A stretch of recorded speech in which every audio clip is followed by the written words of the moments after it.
বস্ত্র অ্যাকাউন্ট জানেন কি?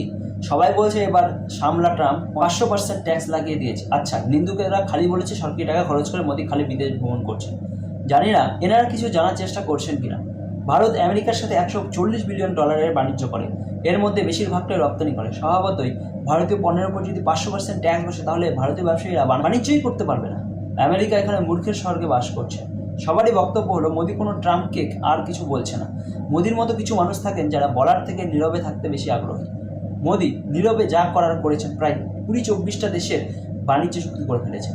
মজার ব্যাপার হলো এদের মধ্যে ব্রিটেনও আছে। 500% ট্যাক্স চাপিয়ে বয়েই গেল। ভারতও ভাববে আগামী দিনে তাদের সাথেও কি করা যায়।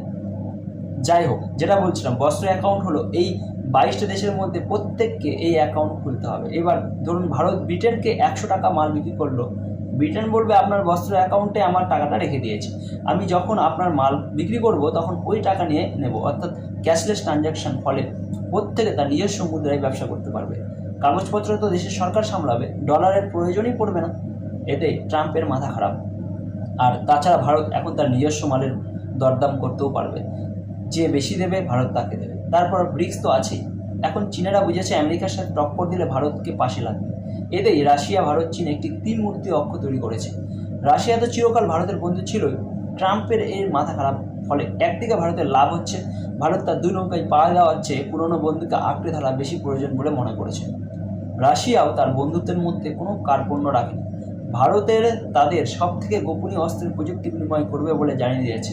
ভারতের মধ্যে যাত্রীবাহী বিমান তৈরিতে ভারতকে সাহায্য করবে। করোনার পর থেকে তৃতীয় বিশ্বের দেশগুলোকে ভারতের গুরুত্ব বেড়েছে। ভারত এখন তার দেশে সোনা মজুত করছে, তাই টাকার মূল্য ডলারের থেকে কমে যাচ্ছে। এখন ডলারের যদি কোনো গুরুত্ব ভারতীয়দের কাছে না থাকে, তাহলে টাকার মূল্য কমলো কি বাড়লো কি এসে যায়? ভারত দেখবে তার নিজস্ব বাজার, যেখানে যেন বাজার মূল্য স্টেবল থাকে। সুতরাং একটা নতুন ভারত যে বিকল্প তৈরি করতে জানে। শেষ করার আগে একটা কথাই জানাতে চাই, পৃথিবীর মধ্যে গাঢ় ক্রুড অয়েলের টপ ক্লাস শোধনাগার একমাত্র ভারতে আছে, গুজরাটের জামনগরে। ট্রাম্পের এখানেই মাথা ব্যথা।